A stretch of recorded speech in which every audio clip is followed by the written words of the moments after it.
Përshëndetje miqtë e ekranit të televizionit të UTA, takomi përsëri në emisionin Portreti. Këtu ku marrim rrëfime të ndryshme nga personazh që vinë në studion tonë. Sot kam me mua një personazh i cili do të flasë më mirë për profesionet e tija, që në një bisedë që kishim përpara se të fillonim këtë intervistë, ishte diçka e bukur sepse asë një ditë pune nuk kam në profesionin që kam përfunduar, thot ai. Se kush është ai, e zbulojmë tani, është Saube Mehmetia, i cili pranoi të jetë sot me mua në këtë studio të Portretit.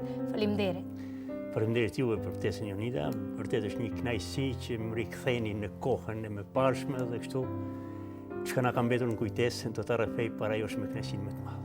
Ne të dim, unë personalisht të dim shumë në fushën e politikës, por edhe në detyrat ndryshme që keni ushtruar. Ne tregoni pak më shumë fillimet e Saubihit, ku lind Saubihi, në cilin vit, cilat ishin ndoshta hapat e parë drejt këtyre hapave të mëdhenj që keni vazhduar në vonë. Ju ja filluat prej aty ku më njihni, por ç'është e vërteta, unë shpesh herë kam përmend se angazhimi im politik është aksidental, me vetë faktin se nuk është se kisha ndonjë objektiv të angazhimit tim politik për të ndërtuar një karrierë, por gjithsesi koha, situata të ndryshme na kanë imponuar një gjë të tillë dhe fare nuk jam pishman për atë çka jam përpjekur të arrij, por gjithsesi takoj një gjeneratës hershme, unë e quaj veten me fat që i takoj asaj gjenerate për shumë arsye. I lindur në vitin 1962, pra 63 vjet i kam kaluar, dhe kur i kthehem asaj kohë, quaj veten me fat për shkak se shoqëria atëherë kishte një qasje tjetër. Sa i përket sidomos familjes, respektimit familjes në rënd parë atëherë, unë kujtoj me kënaqësi edhe hapat e parë kur fillova në shkollën fillore, nxënës i shkollës fillore Bedri Elezaga, 5 vitet e para i mbarova në Sukubin, dhe sa herë që na vjen 7 marsi, unë me kënaqësi, me emocion të jashtëzakonshëm, unë kujtoj mësuesin e parë dhe sot e kësaj dite, sikur të ishte dje. Xhemal Avdiu ka qenë një personalitet për mua që më ka mbetur në kujtesë, jo vetëm tek unë, jam i bindur, por tek gjithë ata të cilët kanë kaluar nëpër ato banka.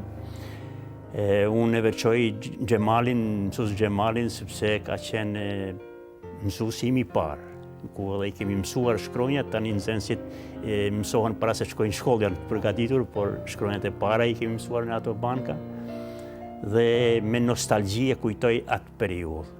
Aty kanë qenë edhe profesorë të tjerë, mësuesa të tjerë, si Faik Avdiu, që po ashtu më kanë dhënë gjatë atyre 5 viteve të para,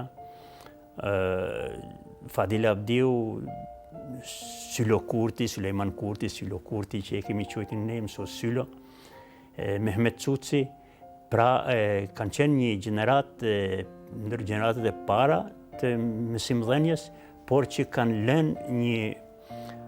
lënë gjurmë të jashtëzakonshme të gjeneratat që kanë pasuar dhe ata të cilët i kanë përgatitur për jetën në vazhdim. Kuptohet se si vazhdim kemi qenë pastaj në shkollën shkollën fillore Bedri Elezaga në Katërkoll, ku i kemi mbaruar edhe 3 vitet mbetëse do thotë të shkollës fillore. Dhe normalisht vazhdojmë shkollën e mesme në gjimnazin Vllazërim Bashkim në Ulqin. Në ta që ishe gjenerata parë e mësimit të orientuar. E drejt. Dhe më thënë, gjenerata parë nënkupton se 2 vitet e para kanë qenë gjimnazi përgjithshëm dhe pastaj jemi profilizuar, që do të thotë në vitin 76-77. Ishte më mirë, më falë se të ndërpres, ishte më mirë orientimi me kohë ndoshta? Sigurisht që po. Unë e vlerësoj atë sepse ne kemi të bëjmë me parapërgatitje të kuadrove të ardhshme në profile të përcaktuara, ashtu sikur na është dhënë edhe mundësia këtu. Unë duhet ta veçoj se pra 2 vitet e para kanë qenë mësimi i përgjithshëm, gjimnazi përgjithshëm, ndërsa 2 vitet e fundit, viti i 3 dhe i 4, kanë qenë profesionet të zgjedhura. Unë kam pas fatin të kemi biologjinë, dhe më thënë kam qenë nxënës i Tahir Preziqit, një pedagog i jashtëzakonshëm. Kemi pas kujdestar klaset dhe kushdo që ka kaluar në për ato banka kujton me siguri, me nostalgji dhe me respekt të jashtëzakonshëm, që i ka dhënë shumë arsimit shqip në atë kohë. Pra kemi pas mësimin e biologjisë dhe sot kemi gjeneratat të asaj kohe, gjeneratat që kanë shkëlqyer në profesionet e tyre, që kanë qenë gjysmë të përgatitur për mjekësi. Pse jo, mos i përmendi, kemi kolegë sot, pra kemi Sadije Halilin, atëherë Halili, Sadije Hollaj, mjeke profesioniste, ginekologe, Teuta Mavriqin, Isat Jakupin, më thënë, ishte ajo gjenerata parë. Pastaj edhe të profesioneve të tjera, Mustaf Gorana, tjere, dhe më thënë, unë mendoj që ka qenë një gjenerat e shkëlqyshme ku vërtet ka prodhuar kualitet të jashtëzakonshëm të para përgatitur për vazhdimin e studimeve të metodjeshme. Dhe mendoj që niveli i arsimit në shkollën e mesme asaj kohe ka bërë diferencen e madhe në raport me gjitha shkollat e mesme të kohës në ish Jugoslavia atëherë. Unë mendoj që edhe në Prishtinë ka qenë gjimnazi Ivo Lolla Ribar, që është veçuar për kualitet. Kuptohet se gjimnazi Urqinit në atë kohë ka pas personalitetet më të shquar në arsim. Më thënë, pa përmendur asnjë, gjitha ajo periudhë ka qenë e shkëlqyeshme, me profesorë të mirë të përgatitur dhe që kanë nxjerrë gjenerata, mendoj që veçohen nga këto sot, pa dëshiruar të ul nivelin e askujt, por niveli ka qenë në kohën se shikohet tani, edhe mundësia e arritjes deri tek informacioni është me lehtë për shkak të zhvillimit të teknologjisë, gjithë ajo. Por në atë kohë ka qenë e vështirë dhe ka qenë një angazhim maksimal i tyre, ku ne vishim, si të them, si një trung i papërpunuar dhe kemi kaluar në për ato dorë dhe kemi pas vërtet kur jemi larguar nga çdo vit, gjithsesi nga çdo institucion, kemi qenë mendoj mirë të përgatitur për të vazhduar jetën universitare me vonë dhe jetën në përgjithësi. Mbaroni shkollën e mesme në Ulqen dhe vjoni më lartë për shkollën e lartë. Na tregoni pak përpara se të vjojmë kodësi dhe eksperiencën e gjithë saj, ishte ndoshta ndonjë me dyshje apo ishe i vendosur që të vazhdosh më lartë? Në fakt konkurenca ka qenë e madhe në fakultetin e mjekësisë, edhe nuk është se kisha ndonjë aspirat për ta ndjekur atë fakultet. Arsyet nuk i di t'i shpjegoj, por jo që nuk i kisha edhe atëherë, të jam i sinqert. Dhe me qenë se me ligjet e kohës, pas përfundimit të shkollës së mesme, kishim të detyruar të shkonim në shërbimin ushtarak. Dhe si të tillë, për t'ju shmangur,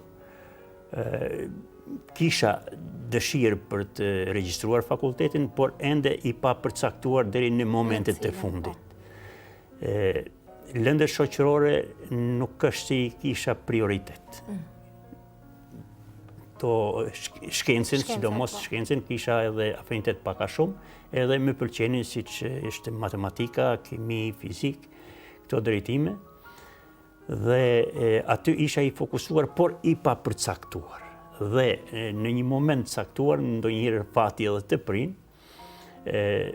për hir të posedimit të një vërtetimi të regjistrimit në fakultet, për t'ju shmangur edhe 3 muaj shërbim ushtarak, atëherë me propozim të një kolegut, me qenë se kishim pak a shumë informacione, por jo edhe aq, u përcaktuam që të regjistronim fakultetin zehtarometallurgjik, që sot çmoj aq shumë sa që më ka ndihmuar në jetë për përgatitjen time profesionale.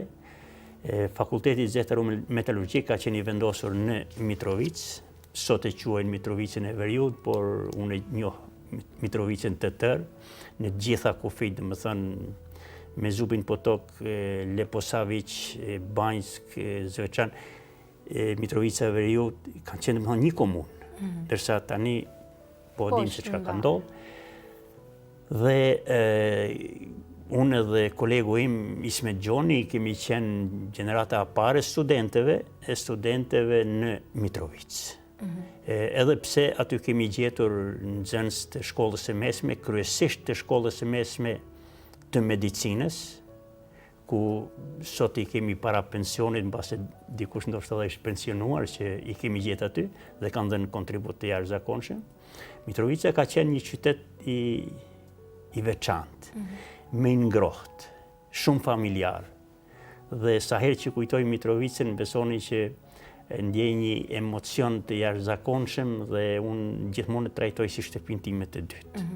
Mitrovica të unë ka lënë gjurmë të pashlyeshme dhe sot e kësaj dite kam kontakte të vazhdueshme thuajse me gjithë gjeneratat, kur them gjeneratat, jo vetëm gjeneratën e ime, sepse fakulteti jonë ka qenë 4 drejtime, do thënë një fakultet, dhe jemi takuar, kemi pas mësime ligjërata të përbashkëta dhe kemi mbetur sot e kësaj dite në kontakte të vazhdueshme dhe kjo disi më duket sikur ma zgjat jetën edhe më tepër.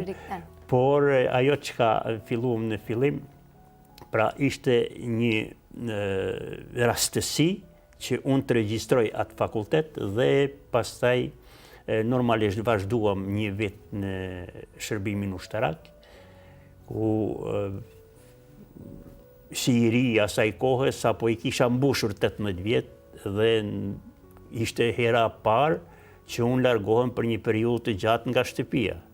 Pra unë duhet ta them këtu pa ngurrim, edhe kur ka marrë në shkollën e mesme, fillimisht këtu, më duke sikur se jam larguar shumë larg. 30 kilometra ishin, edhe pse brenda një komune, por duke kuptuar rrethanat e asaj kohe, duke sigurisht që nuk kishim komunikim të përditshëm të thotë me qytetin, me Ulqinin, por kjo ishte diçka tjetër, diçka e re që qëndrosh me muajt e tërë larg familjes. Ishin kushtet e vështira për gjatë studimeve se gjithmonë e prekej këtë pjesë, duke u nisur edhe nga kushtet e rrethanat e kohës. Drejt, tani, kushtet e vështira për ekonomi nuk mund të them se kushtet ishin të papërballueshme, edhe pse në atë kohë kemi pas shumë vështirësi dhe për fat të keq një numër të konsideruar të rinjve që nuk kanë mundur të vazhdojnë studimet e larta për shkak të ekonomisë. Ajo ka qenë një tragjedi.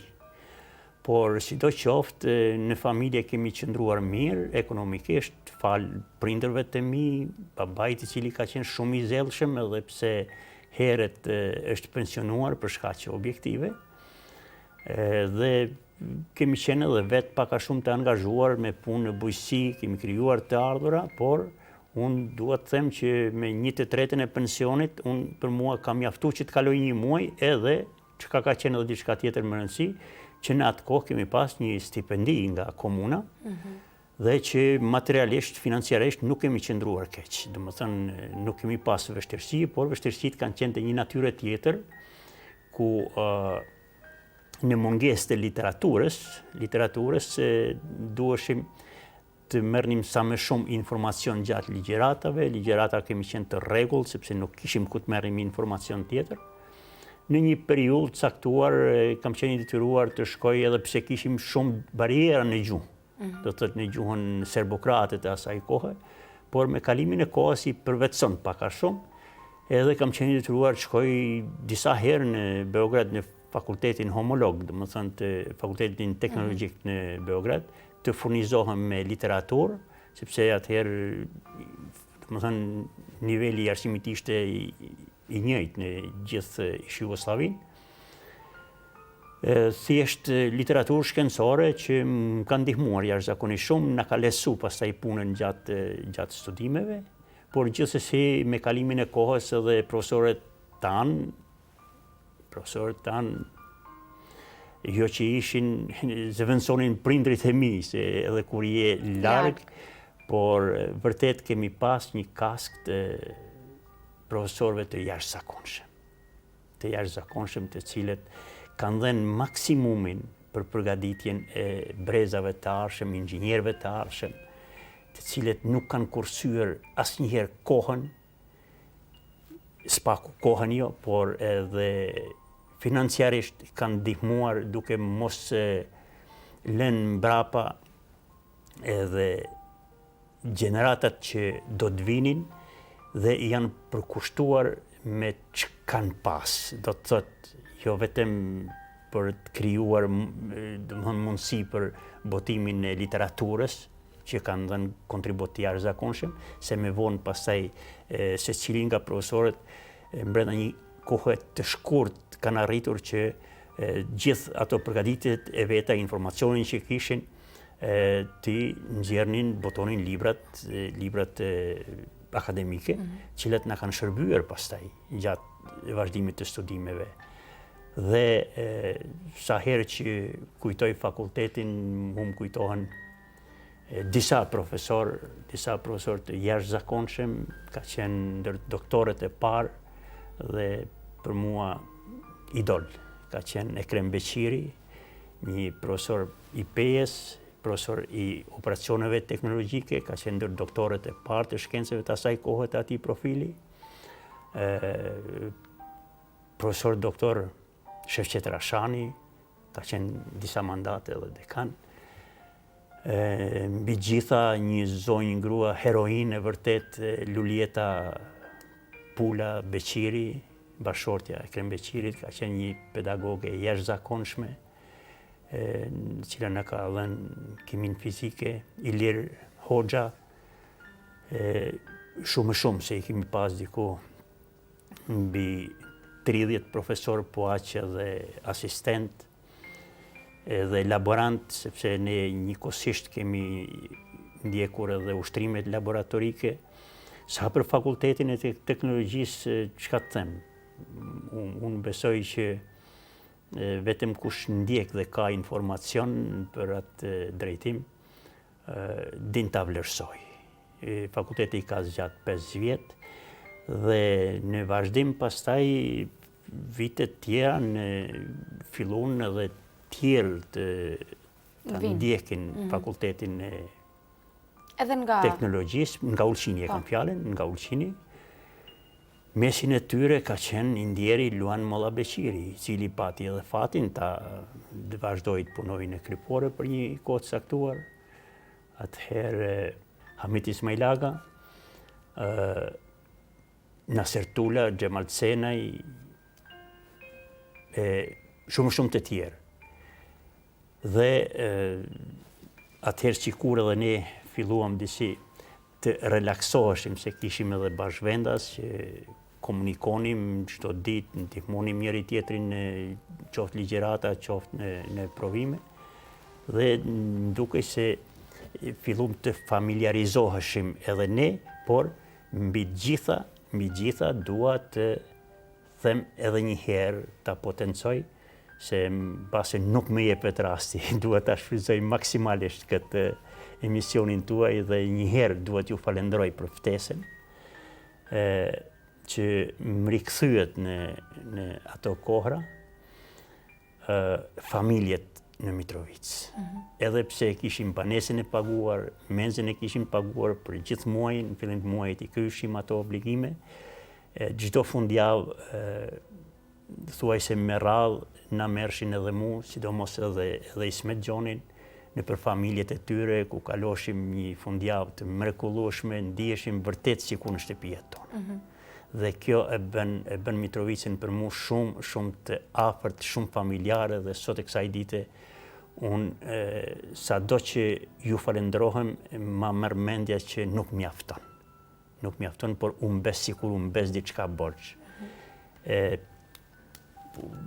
Ne kemi tash për fat të mirë, kemi ardhur në një fazë ku çdo vit organizojmë një drekë të përbashkët të gjitha gjeneratat e fakultetit zestaro-metallurgjik në për vende të ndryshme dhe në për qytetet ndryshme të Kosovës. Shumica janë jashtë, domethënë, por atë ditë rezervojnë dhe kthehen të gjithë pa përjashtim.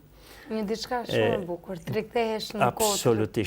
Absolutisht po, dhe beso çdo rrëfim i secilit prej nesh është një histori në vetë. Është një histori në vete dhe kjo na mban bashkë sot e kësaj dite, edhe pse nuk kam pasur fatin të punoj spaku një ditë në profesionin tim, kur mblidhemi gjithë bashku rrëfejmë përvojat, se shiko tani puna edhe profesioni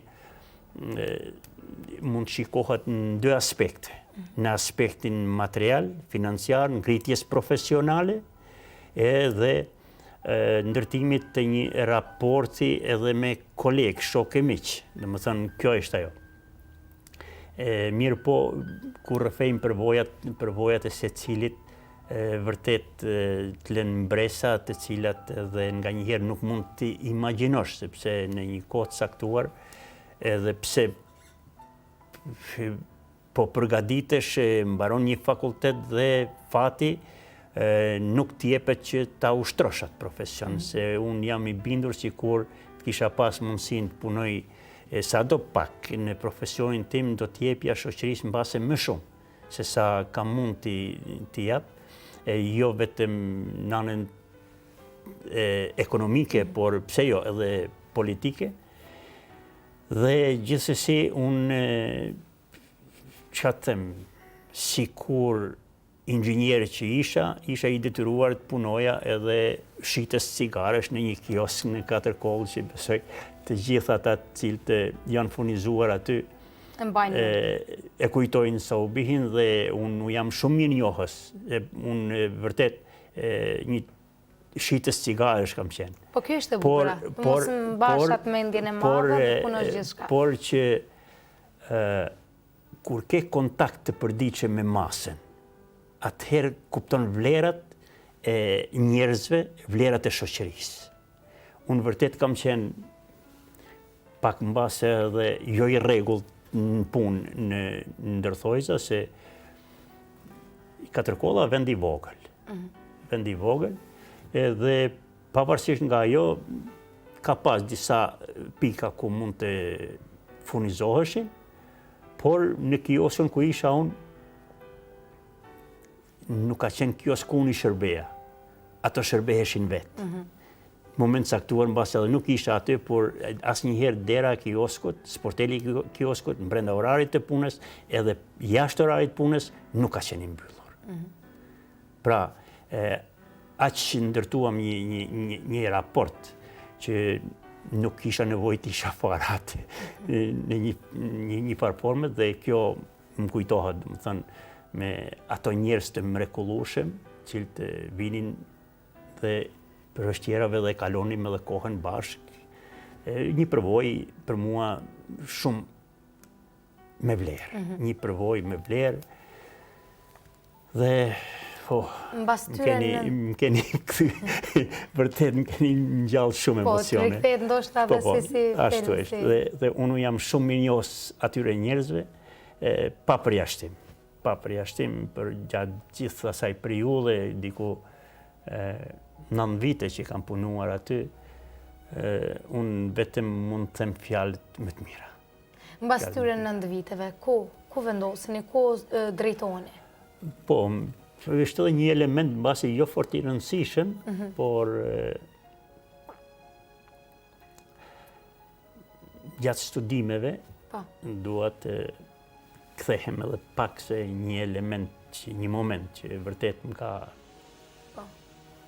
ka lënë një plagë. Baba im pëson infarkt. Ka qenë viti 84 diku. Dhe si student atëherë qershor, përgatiteshim për provime, se ishte afati më i rëndësishëm për ne, qershori. Dhe nga shtëpia mjoftojnë që ka pësuar infarkt dhe ka përfunduar në spital.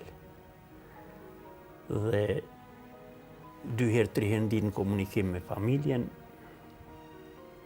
njoftojnë që ka përmirësime, shenja përmirësimit, por ende vazhdo në spital. Dhe ditën e fundit tjetës ti, sikur më kishte çupesh diçka, dhe duar të shkoj ta vizitoj. Më thënë, neglizhova dhe provimet, por hajde me qenë se është më mirë, do ta vizitoj dhe do të kthehem përsëri. Dhe direkt prej stacionit në Tivar me autobus, këtu dua të falenderoj edhe kolegun tim Ismet Gjonin, i cili nuk më ka lënë vetëm, ka qenë hap pas hapit me mua, dhe si arri në spital 10 minuta përpara kishte ndruar jetë. Unë isha i ri atëherë, moshën 22 vjeçare, dhe e përjetova rënd. Rënd se nuk e prisja, por gjithsesi fati ndodhi ashtu, edhe ato momente kanë lënë po shlek në zemrën time, edhe kanë ndikuar pak që pastaj edhe ta marr veten, por atëherë nuk kisha mundësi as të kthehesha në studimet, vazhdoj provimet, sepse na kishin mbetur shumë punë, cilat i kishte mbaruaj, na ishte përkushtu familjes, ka qenë një prind i jashtëzakonshëm, ku vërtet në një aspekt vetëm na i caktonte detyrat. Detyrat për të punuar, na ka dhënë përvojën, shprehjen e punës. Normalisht pa na penguar edhe gjatë mësimeve. Dhe prej atij momenti, sikur edhe jeta ime merr një kahje krejt tjetër, por pa u tërhequr, pa devijuar nga ajo çka ishte primare. Dhe prej atij momenti që të them timonierin e familjes i takon vllaut të madh, 4 vjet më i vjetër se unë, Mesinit, jam shumë i njohës. Jam shumë i njohës sepse asnjëherë nuk e ka vënë në pikpyetje angazhimin e tij, përkushtimin e tij, që të më mbështes edhe në aspektin psikologjik, por edhe financiar e material, që unë të vazhdoja mësimet, dhe edhe pasi që ka krijuar familjen e vet, sikur kam qenë fëmijë i tij i madh, jo vëlla, por fëmijë i tij. Pra, unë asnjëherë nuk do të mund t'ja shpërbrej atij nënës time, e cila me bujarinë më të madhe i është përkushtuar familjes, kunatës ime, Sadijes, sikur t'ishte motra ime. Vërtet nuk kam fjalë që ti falenderoj. E pastaj më vonë, sigurisht edhe bashkëshortës ime, Belkizës, e cila ka qenë shumë e përkushtuar. Kemi rrit 2 fëmijë, për fat keq edhe ato sot nuk janë këtu. Por, fali. Merë kohën. Fati ka dash që ato sot jetojnë, kanë kriju familjet e veta në Shtetet e Bashkuara të Amerikës, por teknologjia prapë na ndihmon pak këtë pjesën tjetër. Po, të jemi pak më të lidhur me këto familje që gjithë e kemi larg. Absolutisht. Por gjithsesi, unë edhe një herë dua të falenderoj gjithë familjen që më kanë mbështetur në këtë rrugtim. Pa mbështetjen e tyre, sigurisht që jo që kam bërë diçka të madhe, por do ta kisha jetën shumë më të vështirë, ose shumë më i papërcaktuar, disi të them ashtu. Ato më kanë ndihmuar që unë të orientohem drejt, edhe kontributi im sado modest që duket, pasi dikur edhe do të vlerësohet edhe më tepër, por gjithsesi jam një fat që i takoj atij brezi në përgjithësi, asaj shoqërie që është më mirënjohëse. Që ka qenë mirënjohëse, edhe jam përpjekur që t'i shpërblej paktën me një mirënjohje, jo ndoshta më tepër, por gjithsesi unë jam me fat që i takoj edhe asaj familje, edhe gjithë asaj familje të madhe shoqërisë, asaj kohe. Po të kthehemi aty ku e lam, do të thotë më vonë pasi që vendosa të largohem nga kiosku, se situata filloi të ndryshoj pak a shumë edhe nuk është se kisha ndonjë perspektivë aty. Vendosa ta lë punën, të largohem nga puna. Por edhe një detaj ndoshta i parëndësishëm, por kur ju paraqita me kërkesë që do ta lë vullnetarisht punën dhe kur arrinte drejtori i kompanisë atëherë, ka qenë kuadër të kombinatit duhanit në Podgoricë. Drejtori kur e ka pa që Saubih Mehmeti, inxhinieri i teknologjisë, ato kuadra atje ishin me mungesë, nuk ishin kuadra teknolog. Më ofroi një mundësi të vazhdoja punën në Podgoricë, por vërtet nuk e pash të arsyeshme, kështu që e refuzova dhe atë dhe vazhdova jetën normale me prindërit në fshat.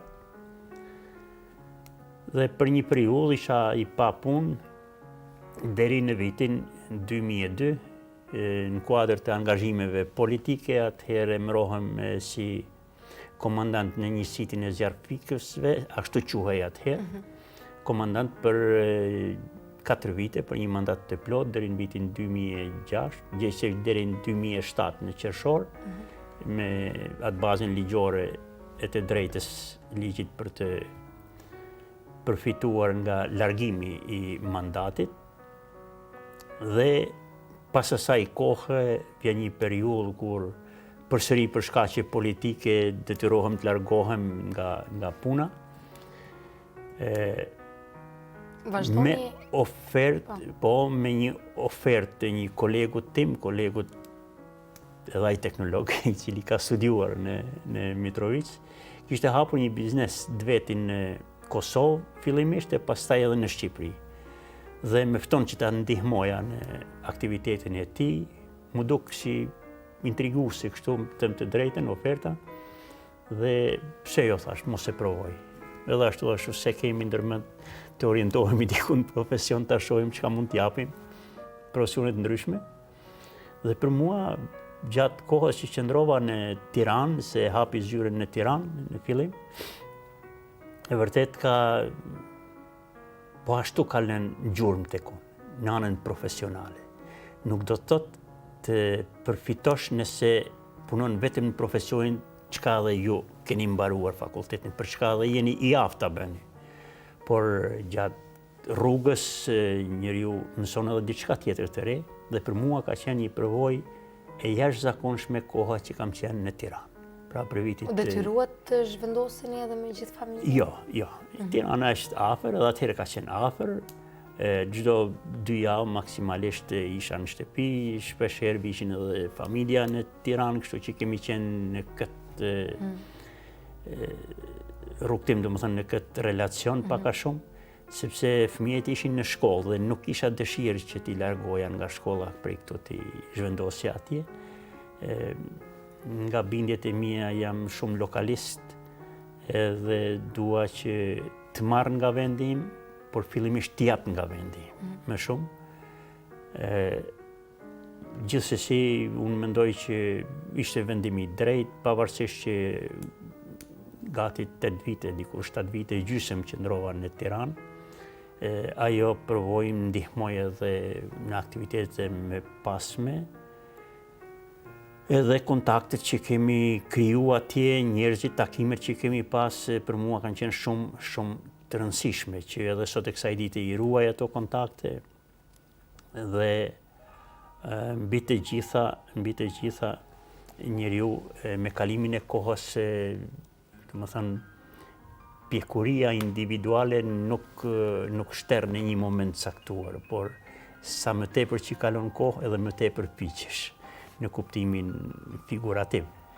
Dhe për mua më ka ndihmuar që dhe më ka shërbyer që në të ardhmen gjërat t'i shoh me kolorite të ndryshme, dhe kjo besoj që për mua ka bërë atë diferencën para përgatitjes ndoshta edhe për të vazhduar edhe më shumë punën, hajde mos ta quaj karrierë, por aktivitetin tim në politikë, se edhe sot e kësaj dite nuk është që e ndjej veten që duhet ndërtuar karrierën në politikë.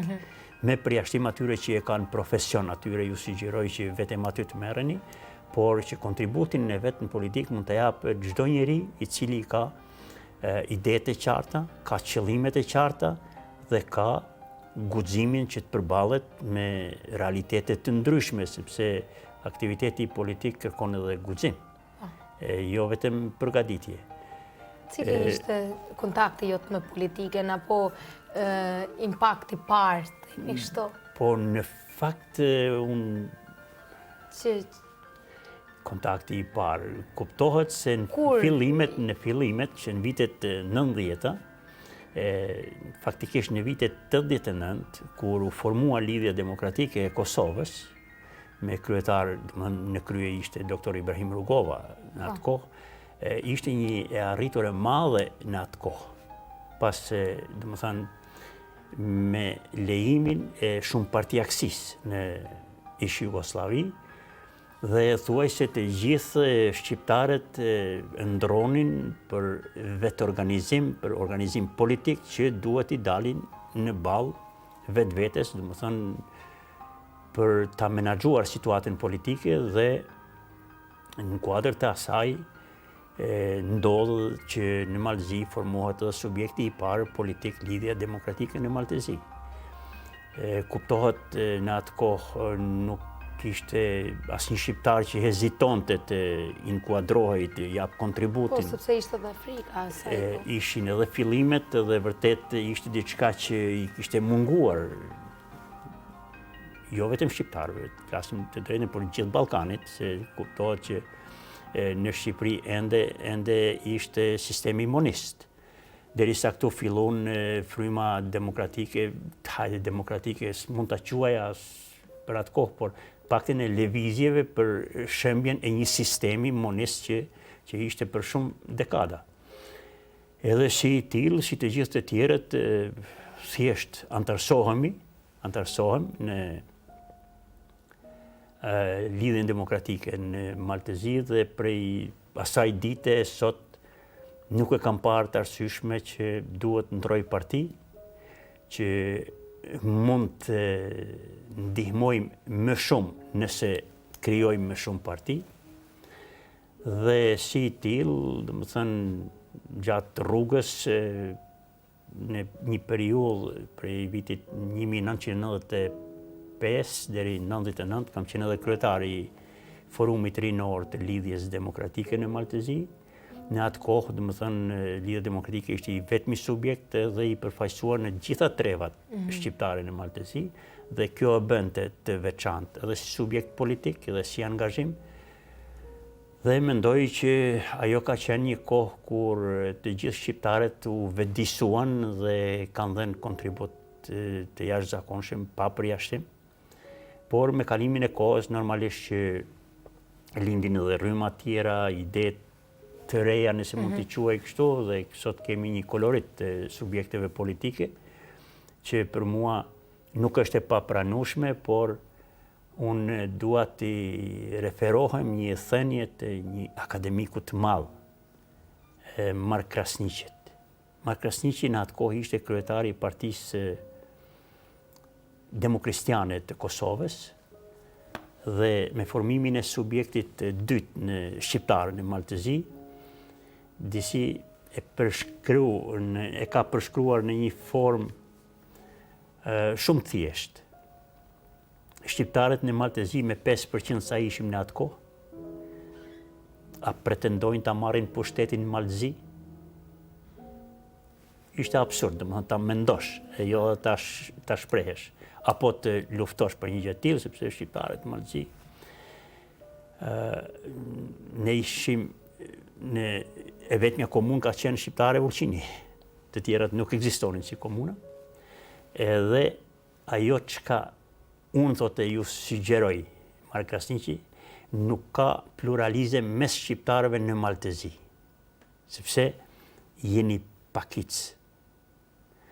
Por ne, thot, në Kosovë, jemi formuar disa parti me qëllim, në raport, në relacion me opinionin ndërkombëtar, që në Kosovë ka pluralizëm, ka shumë parti. Ne, thot, edhe si Demokrishtian, veprojmë në krahun e Ibrahim Rugovës, partisë LDK-s. Ky ishte ai mesazhi. Pra, ne do të luftojmë për shtet, derisa të formojmë shtetin. E kur të formojmë shtetin e Kosovës, atëherë mund të luftojmë për pushtet.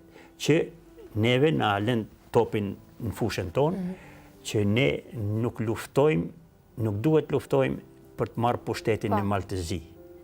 Ne jemi parti shqiptare me nocion nacional dhe lufta jonë duhet të orientohet për të drejtat e shqiptarëve sot në Malin e Zi.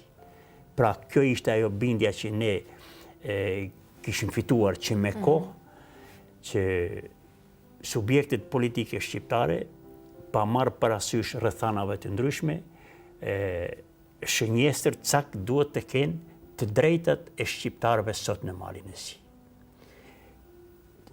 Që në raport me të kaluarën shumë të drejta dhe kanë degraduar në fakt. Por ka dhe të arritura, ka lëvizje që na japin shpresë se vetëm me angazhim serioz subjektet politike mund të bëjnë atë diferencën që disa gjëra mund të përmirësohen.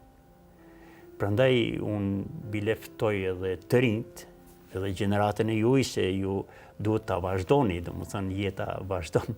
Unë besoj që një gjenerat ka dhënë maksimumin e vet dhe tani është koha kur të rinjt duhet të angazhohen. Se politikën duhet ta marrim si mision.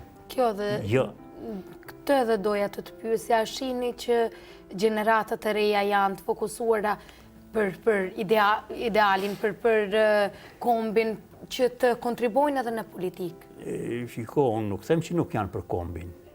Ato jam i bindur që ndjesinë kombëtare e kanë të ushqyer nga familjet. Me vetë faktin që jetojmë në një ambient të pastër, domethënë nuk na mungon ajo ndjenja ndjesia ndaj kombit. Është e padiskutueshme ajo. Por unë kam një përshtypje sikur gjeneratët e reja ende janë në ndikimin e brezit paraardhës dhe nuk e kanë atë guximin të ngrinë zërin, të dalin jashtë natyrës së saj, të dalin mbi veten ndonjëherë dhe duhet në një farë forme pa keq kuptim të imponohen. Pra duhet të dalin sipërfaqe se njëri është i gatshëm ta marrë fatin e shoqërisë në dorët e veta. Dhe prej aty duhet të fillojmë të bëjmë atë diferencimin e kuadrave të mirëfillta të arshëm politik. Se nuk mund të ndërtosh ti një gjenerat apo një kuadër edhe politik qoftë brenda një afatit shkurt kohor. Prandaj gradualisht duhet të ndërtojmë edhe inxhinier, edhe mjek, edhe mësues, profesor të gjitha profileve, por na duhen edhe politikan. Dhe ata nuk mund t'i nxjerrim sikur ai magjistari nga xhepi, edhe ja ku kemi një. Pra duhet të fillojnë me heret, edhe ata të rinjt që ndoshta në subkonsciencën e tyre e kanë edhe atë objektivin që ndoshta edhe të merren me politikë, ata duhet dalin sipërfaqe. Ata duhet të tregojnë vlerat e tyre dhe duhet t'jen bindës se shikon nuk më bëhesh politikan se unë dua t'jem politikan. Politikan bëhesh me ide, ato ide duhet t'i plasosh diku në opinion dhe duhet të marrësh mbështetje. Nëse nuk ke mbështetje, atëherë ti je sado i përgatitur, nuk mund të përfaqësosh. Sepse ti po përfaqëson masën e gjarë. Dhe në këtë aspekt duhen gradualisht që ne për fatin e keq i kemi të gjitha profesionet, por nuk kemi ndonjë akademi që të merret me përgatitjen e kuadrave politike. Ne kemi fakultete shkencave politike, ashtu quhen. Por mungon edhe por gjuha. Mungojnë shumë gjëra realisht. Dhe mbi të gjitha, unë mendoj se gjeneratat herdo kurdo do të vinë në shprehje, por sa më parë që kyçen në këtë proces është më mirë për shoqërinë, është më mirë për familjen e vet, sepse unë jam i bindur që nga njëherë neve dhe na quajnë tani si të moshuar dhe ka kaluar, ka skaduar koha jonë. Por unë nuk jam i atij parimit se koha nuk skadon. Dhe më thënë, një njeri është aktiv edhe mund t'jap kontribut derisa t'jetë aktiv, derisa t'jetë gjallë, pa marrë parasysh moshën. Por jo që duhet t'jetë domosdoshmërisht në krye të diçkajt. Por mund t'jap kontribut edhe nga një kënd tjetër, mund të ndihmoj me ide, ndërsa tek ne shqiptarët për fat keq unë shoh edhe një diçka tjetër që ne kemi inatin e madh dhe kjo na penalizon, nuk na ndihmon. Inati i madh ndaj njëri tjetrit, ndaj subjekteve, ndaj një grupit shoqërisë, domethënë nuk na ndihmon, nuk na bën mirë. Dhe kështu që fundit unë mendoj që angazhimi edhe në politik është shumë i rëndësishëm, edhe unë gjithmonë e kam shikuar prej atij prizmit që duhet t'jap kontributin e vet secili dhe unë e quaj si mision. Pra jo emision, por mision që duhet t'japësh për shoqërinë, për vendin tënd, për kombin tënd. Dhe mos harroni se ne jemi në një luftë të pabarabartë. Shqiptarët sot janë në shënjestër. Pa marrë parasysh se mund t'i duken dikujt fjalë të mëdha apo të parëndësishme, Ulqini, një qytet mirëavjeçar, me një traditë, me një kulturë, edhe pse ka kaluar përmes luftrave të ndryshme, domethënë që është vepruar në permanente ndaj shqiptarëve, sot me krenari quhen shqiptar. E kanë ruajtur identitetin e vet kombëtar.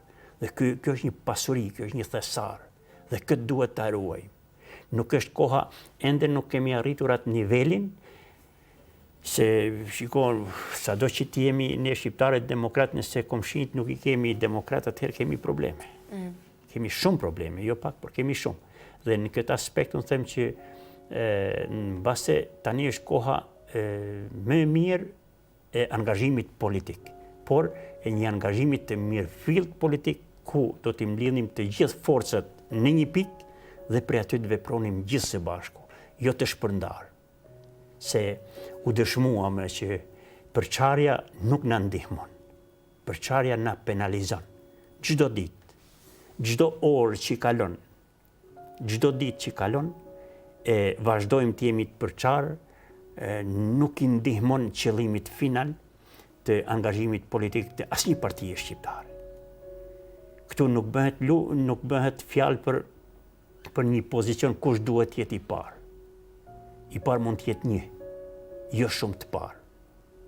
Dhe në qoftë se e arrijmë këtë nivel, edhe të ushtruarit politik që të kemi një përfaqësues të gjithë shqiptarëve në Malin e Zi, do të ishte mrekullia e Zotit. Do të ishte mrekullia më e madhe. Unë nuk kam bërë thirrje dhe vazhdoj të bëj thirrje edhe partnerëve të koalicionit edhe gjithë subjekteve shqiptare në Malin e Zi, se jo që është koha tash, por gjithmonë ka qenë koha që të mos përçahemi, edhe tash është koha që të bashkohemi me forcë së kurrë. Se vetëm të tillë ne mund të arrijmë të realizojmë ato aspiratat tona, përndryshe, si e thot populli me të drejtë, na mor lumi edhe neve. Sepse konkurenca është shumë e egër. Më thënë, Ballkani është një mjedis i ndotur me nacionalizëm, me një ekstra nacionalizëm. Dhe kjo na detyron që t'jemi të kujdesshëm në çdo hap politik që e marrin partitë politike, me falni, por edhe përfaqësuesit e tyre dhe çdo individ, çdo shqiptar. Prandaj angazhimi në politikë është një ka një rol. Ka shumë, ka një rol të jashtëzakonshëm, por që është e vetmja mënyrë se si ti mund të realizosh të drejtat tuaja, aq më tepër të drejtat kombëtare. Të drejtat kombëtare. Ne kemi një fat pak a shumë se ne shqiptarët vërtet jemi të përhapur në gjithë botën, edhe lobi shqiptar ka ndikuar pozitivisht në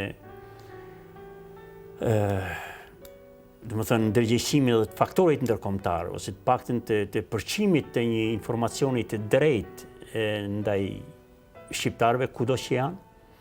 Dhe këtu në Maltëzi, unë mendoj që shqiptarët kanë luajtur një rol shumë të rëndësishëm, jo vetëm për fatin e tyre, por edhe për fatin e vetë Malezi, vetëm të rikujtojmë kohën e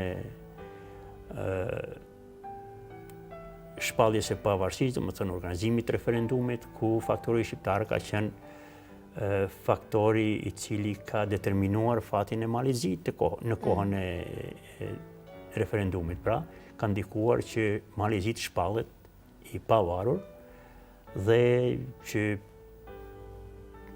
politika sotme dhe këto rryma politike e vënë në pikpyetje edhe ekzistencën e Malezisë si shtet. Dhe ku do të jetë atëherë fati i shqiptarëve? Ne kemi provuar një Jugosllavi dhe mos e dhash Zotit na rikthehet përsëri dhe kjo varet prej vetë faktorit shqiptar. Duhet ta kuptojmë se shqiptarët janë në trojet e veta etnike, autoktone, pra nuk është popull i ardhur këtu, por këtu dem babadem ka lind, jeton, rritet, zhvillohet, e që nuk po arrim t'i vjelim ato të mira që na takojnë. Sepse politika po bënd veten, gjithsesi edhe sistemi, edhe pse quhet demokratik, jemi në një fazë demokracie të në zhvillim, por që ende nuk po shohim ato frutat e vërteta të një demokracie të mirëfillt, ashtu sikur na do Evropa në gjirin e saj.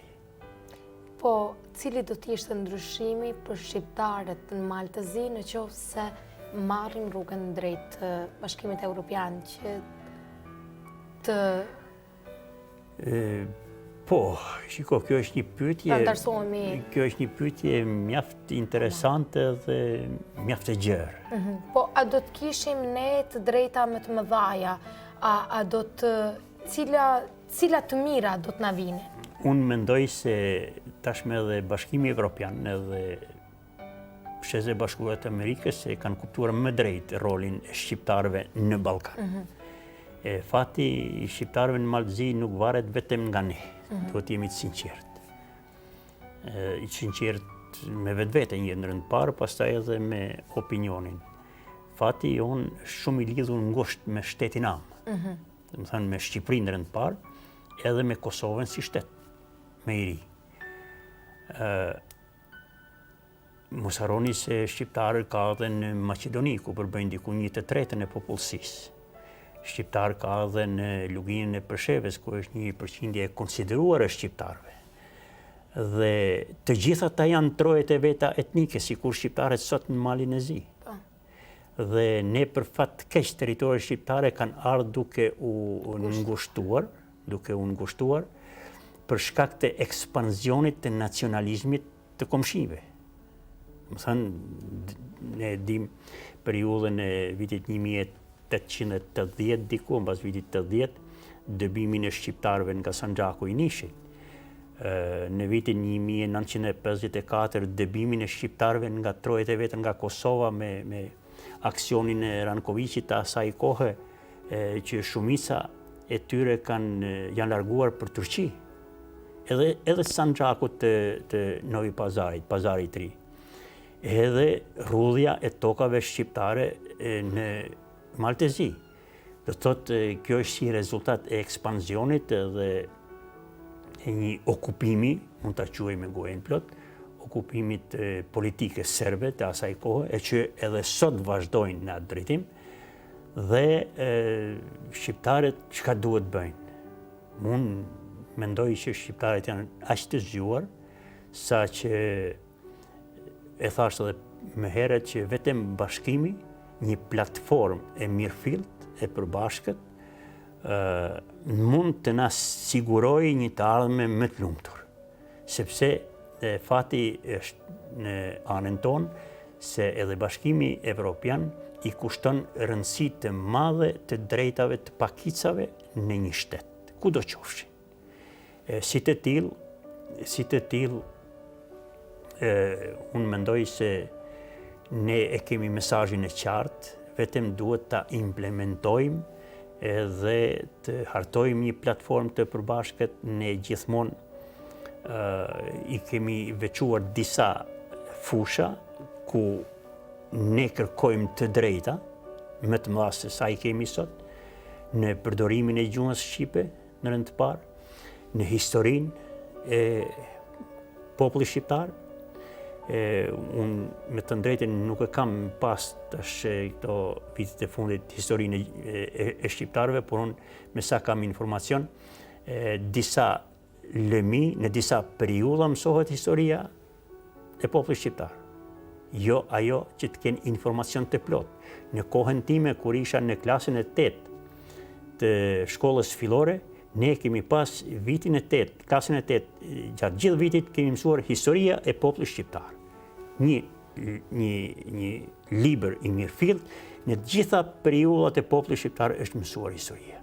Sot mësohen 3-4 njësi nga një periudhë, 3-4 nga një periudhë tjetër dhe kaq. Më thënë, të rinjt tanë janë të cunguar nga drejta për të njohur historinë e vetë. Në kuadër të historisë është edhe kultura. Në kuadër të saj është edhe ajo që vetë folme edhe me përpara, ajo ngjallja ndoshta që të kontribojnë edhe në politikë nesër. Mbase mund tjetë edhe ajo. Pra, kjo është ajo që nuk e motivon një të ri që të marrë një hap të guximshëm që dalë si përfaqësues i popullit vetë. Dhe mos harroni se ka qenë edhe një periudhë jashtëzakonshme e ndikimit të pushtetit në asimilimin e popullatës shqiptare, me metodat nga më të ndryshme. Ku në kupton, privilegjet që i kanë dhe një grupacionit cilët kanë pranuar të asimilohen. Ne kemi edhe sot e kësaj dite, bile sa për ilustrim të asaj çka ndodh në regjistrimin e fundit të popullsisë, kur ishte kjo në vitin 2021, diku aty, rezulton 4.97 nëse nuk gaboj % shqiptar. Mirë po, përdorim i gjuhës amtare mbi 5%. Përse i po a them korrekt nga ana atyre, se e pranojnë që flasin që gjuha nënës është gjuha shqipe, pra është një përqindje me lartë, edhe pse vetë nuk e quhen veten shqiptar, e quhen ose bosnjak, ose musliman, ose malazes, për fat keq. Pra, kjo ka ndikuar në asimilimin, por mbi të gjitha ka ndikuar edhe shpërngulja e madhe e brezit të rinj që për fat keq që pas një analize time, rezulton që mbi 60% e popullatës shqiptare sot është në emigracion. Shumica në Shtetet e Bashkuara të Amerikës, një pjesë e konsiderueshme në Shtetet e Evropës dhe thuajse në gjithë botën, deri në Australi kemi qytetarë të komunave në Maldëzi që i përkasin shqiptar.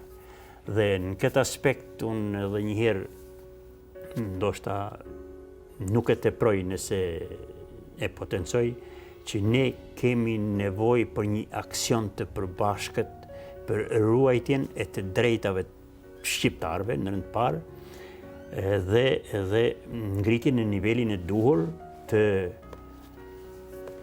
asaj që i thonë një arsimim më cilësor, sepse në qoftë se duhet ta kesh një masë, një popull ignorant, ndërpreju arsimimin dhe ja ke arrit qëllimin. Por besoj që sot është e pamundur të arrihet ajo. Në anën tjetër ne kemi mungesë në përfaqësim, çka është shumë më rëndësi që ta cekim.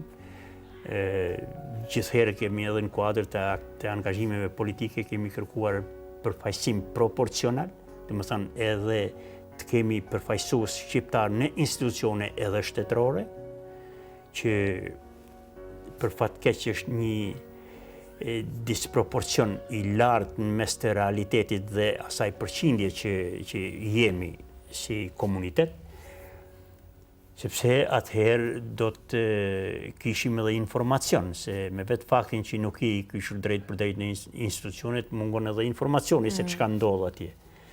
Por gjithsesi është edhe ai kontributi që shqiptarët duan të japin si komunitet që t'jenë të integruar në gjitha pore të shoqërisë dhe pa i siguruar këto, unë mendoj që edhe Evropa nuk është e gatshme ta pranojë Malin e Zi në gjirin e vetë. Se ato kanë hallet e veta, kanë shumë probleme tjera, po ta marrin dhe një problem me vete atje, nuk di sa do ta kenë të lehtë, por gjithsesi unë mendoj që Mali i Zi është futur në ato proceset e integrimit. Duhet të ketë kujdes sidomos me pakicat shqiptare, se pakicat shqiptare janë të veçanta nga gjitha pakicat tjera. E veçon kultura, gjuha, historia. Pra, kur them historia, shqiptarët janë autokton në trojet e veta stërgjishore. Dhe kjo bën diferencën. Mund të kemi raste që Ulqini tash ka fillu të ndryshoj edhe demografinë e vetë. Me ardhjen nga komunat e tjera, është bërë një farë invazioni edhe në komunën e Ulqinit, por nuk mund tjetë, nuk mund tjetë, por të paktën nuk është autokton. Ai takon një pakicë tjetër, por nuk është autokton në komunën e Ulqinit. Dhe kjo ka një diferencë shumë të madhe.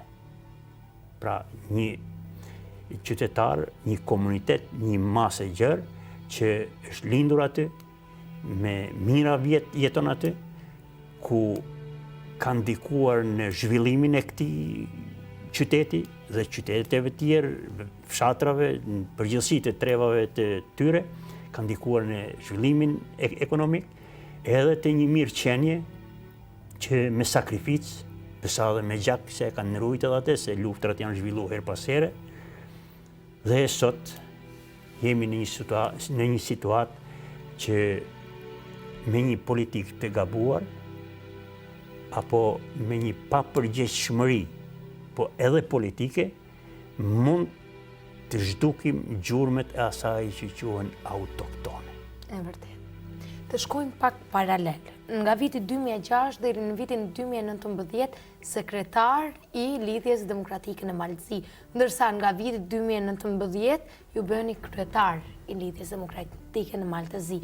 Duke shkuar paralel edhe me angazhimin tënd edhe në profesionin në punën që keni bërë, kur ktheni nga Tirana, ju ktheni përsëri në shërbimin ku jeni akoma dhe sot, apo?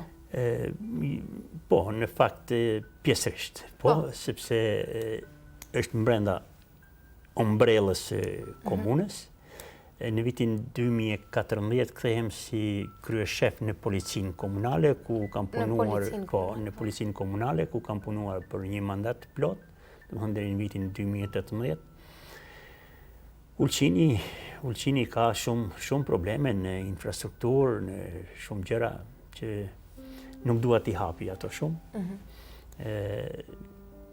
Nuk dua t'ja marr kohën vetes, sepse vërtet edhe ajo ka qenë një përvojë e mirë, por me shumë probleme. Me shumë probleme. Por pas asaj rikthehem në shërbimin për mbrojtje dhe shpëtim, domethënë në zjarfiksa, për vitin 2018 deri në vitin 2022. Isha po ashtu... Këtë policinë komunale nuk e dia vetëm këtë të dytën. Po, në policinë komunale ka qenë një sfidë. Për mua, të drejten, pas edhe javë lenta, ta ceki, ka qenë një sfidë, sepse i larguar për një periudhë të gjatë, gjërat kanë ndryshuar në komunën e Ulqinit dhe nuk isha thuajse i kyçur, edhe pse kam mbajtur rolin e sekretarit të Lidhjes Demokratike, por një kohë bile nuk kemi pas as përfaqësues në parlamentin lokal në vitin 2010-2014. Dhe ajo çka më ka ndihmuar edhe këtu ka qenë fakti se duke u mbështetur në ato parimet e mia, mbase edhe të mbrapshta, por unë mendoj që vetëm një njeri që ka parime të forta mund të mbijetoj çfarëdo lloj sfide. Dhe isha në dilemë ata pranoj apo jo atë post, me qenë se e dija vështirësitë që ballafaqohet me shërbimi me problemet. Gjithsesi e vendosa me dyshje që do ta pranoj dhe jam përpjekur maksimalisht të respektoj në parë interesin e qytetarëve, domethënë shumicës, jo individëve, por shumicës e qytetarëve, normalisht në kuadër brenda ligjit. Dhe unë mendoj që ka qenë një periudhë të paktën për mua ku shumë gjëra kanë dalë në shesh, shumë gjëra më kanë ndihmuar ta kuptoj realitetin e organizimit politik në brenda një komuniteti, brenda komunës, me gjitha të mirat edhe të vështirat aty ke. Dhe vështirësi ka pasur, por gjithsesi me këmbguljen time dhe me parimet e mia unë mendoj që ja kam dalë faqe bardhë. Nuk e di sa qytetarët janë datë kënaqur me mua, se nga njëherë është të përballem drejt për drejt dhe jashtë vullnetit, absolutisht, dhe jashtë vullnetit të tyre, por kur e kanë vërejtur se unë jam parimor në aspektin që o për gjithë, o për asnjë. Po. Më thënë që ku nuk është bërë dallimi në mes të individëve apo grupit të interesit, por kam qenë i barabartë, i njëjtë për gjithë, për interesin publik dhe për në kuadër të ligjit. Atëherë disi kam has në një mirë kuptim, vërtet, edhe kam pas shumë lehtësi pastaj pas disa muajsh punë, edhe njeriu krijon pak përvojë dhe njohuri pak a shumë, dhe kemi ardhur të një mirë kuptim edhe në mes të subjekteve, të cilët ndoshta kanë qenë subjekt i reagimit të domosdoshëm të policisë komunale, që me mirë kuptim, me një marrëveshje, kemi arritur të eliminojmë edhe ato probleme cilët i kemi hasur rrugës, por që gjithnjë është një profesion i vështirë dhe që gjithmonë nuk dua ta fajsoj asnjëherë individin apo subjektin i cili është në kundërshtim me ligjin, domethënë është në kundërvajtje, por unë problemin e shoh të zgjidhja e problemeve nga ana e subjektit që quhet komunë. Pra komuna duhet të definoj saktë dhe duhet të krijoj mundësitë e zhvillimit të çdo lloj aktiviteti me kohë dhe atëherë nuk do të ketë nevojë që dikush të jetë në kundërvajtje, nëse e siguron, e planifikon edhe e siguron. Edhe pse ka individ që janë të prirur për të bërë atë çka ja merr mendja, por gjithsesi për mua ka qenë edhe ajo një përvojë, unë e quaj të suksesshme.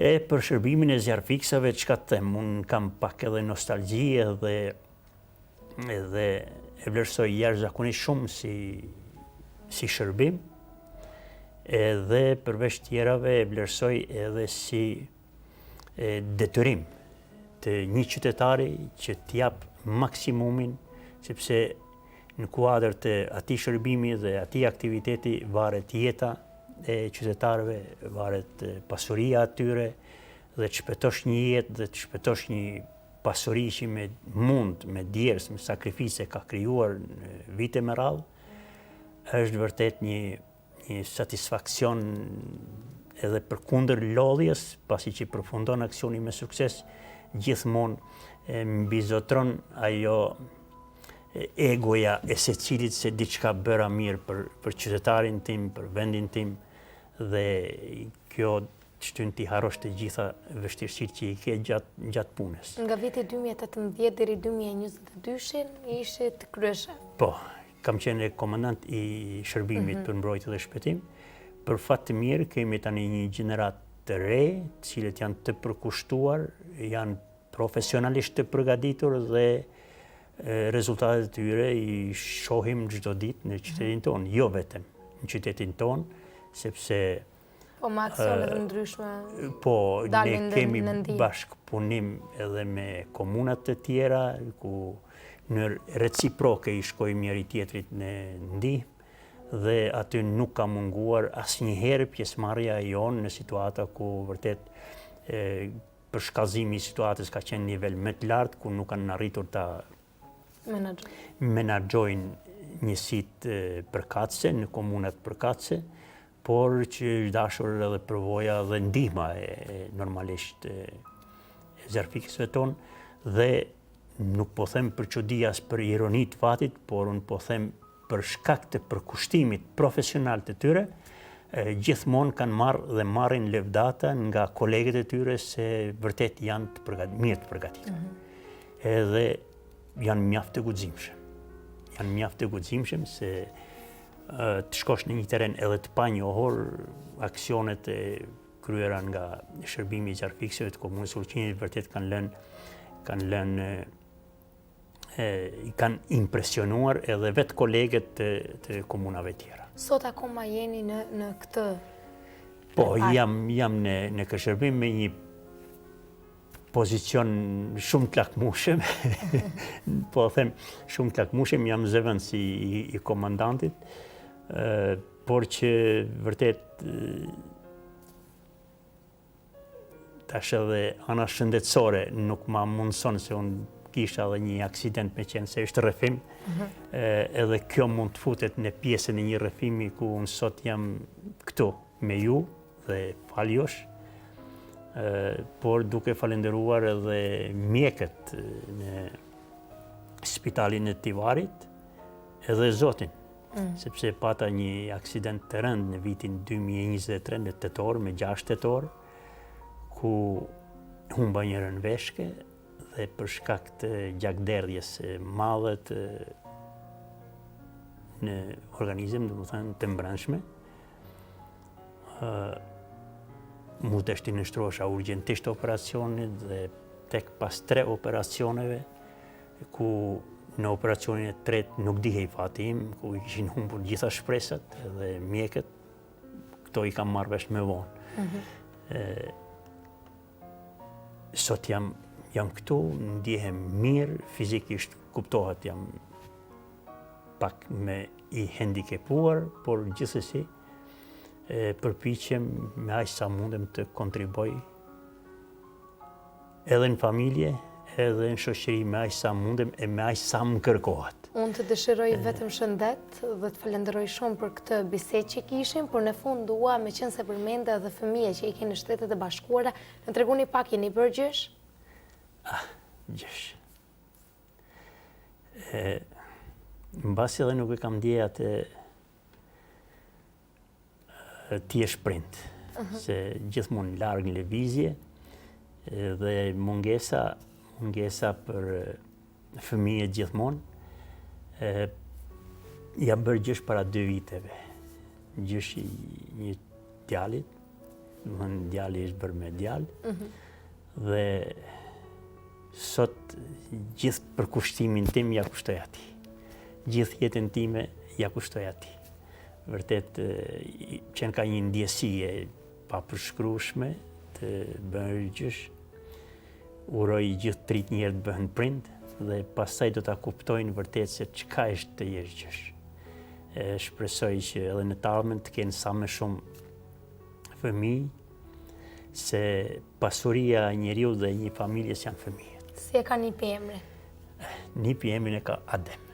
Adem. Ne e përshëndesim Ademin se besoj që është duke na ndjekur aty tek ekrani në shtëpi duke parë gjyshin e vet. Ne përshëndesim gjithë familjarët dhe unë juve ju dëshiroj vetëm shëndet. Ademin, më fal, çdo natë e kontaktoj përmes kamerës dhe aty e gjej ngushëllimin. Për çdo vështirësi, çdo problem që kam, Ademi çdo fund dite. Absolutisht po. Unë falenderoj shumë për këtë bisedë, personalisht e kam ndjerë gjithë bisedën dhe pse jo edhe kam mësuar nga gjitha këto biseda që kam në këtë studiu, unë edhe mësoj, sepse jam një gjenerat e re, nuk kam përvojë shumë në këtë çfarë po bëj, por unë juve ju falenderoj posaçërisht që me modestin tënde ndave historinë e jetës tënde, që edhe pse vazhdoni të thoni që ndoshta s'kam bërë një kontribut të madh, ne gjithmonë të kemi parë dhe vazhdojmë të shohim kontributin tënd.